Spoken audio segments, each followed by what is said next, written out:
We don't always want to keep our opponent back. A lot of times we think, hey, I don't want them up at this kitchen line. That's where they're big and scary and they can smack it at me. But there are certain times where if they hit a really good third shot, we just have to give it to them, reset it into the kitchen, and then fight with them from there. So the main thing we want to do is keep our opponent back if the balls are high enough that we can either let bounce to a height over the net, or they're high enough to go ahead and hit. If there is a particular one that is low enough that my opponent could hurt me with, I have to just give it to them. So that one, for the sake of the drill, went deep enough for my partner to hit it back. But in a real game, that could have easily been poached by the other teammate, or actually this player themselves.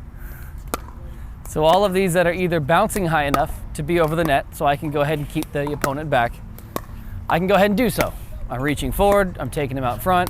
They're hitting good thirds, but these so far I'm able to either take a step back, but I'm able to contact these all either net high or a little bit above.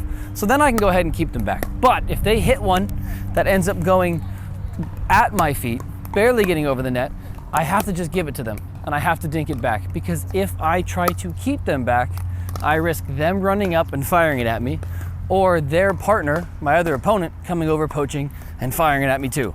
So if that's the case, we just have to respect that they hit a really, really good shot and just let them up. One hitting drops and our opponent's at the net.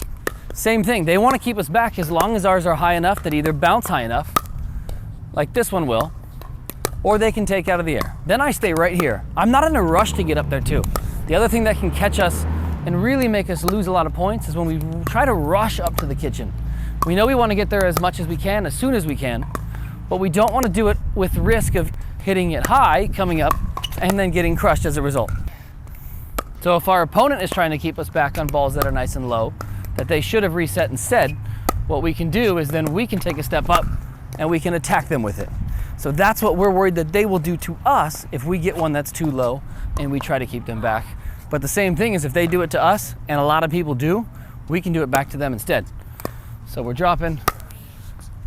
By the way, if we only had 10 minutes for a drill to warm up, this is what we would do. If we can get comfortable here, everything I'm doing here could be a dink. I'm obviously giving it a little bit more juice because I'm not up at the kitchen, but this is really good to practice and really good to get comfortable here. And note how little I'm doing. I'm getting my legs to let my eyes be behind the ball as much as I can, but then I'm not over swinging. I'm not adding a bunch of spin. I'm just wearing them down.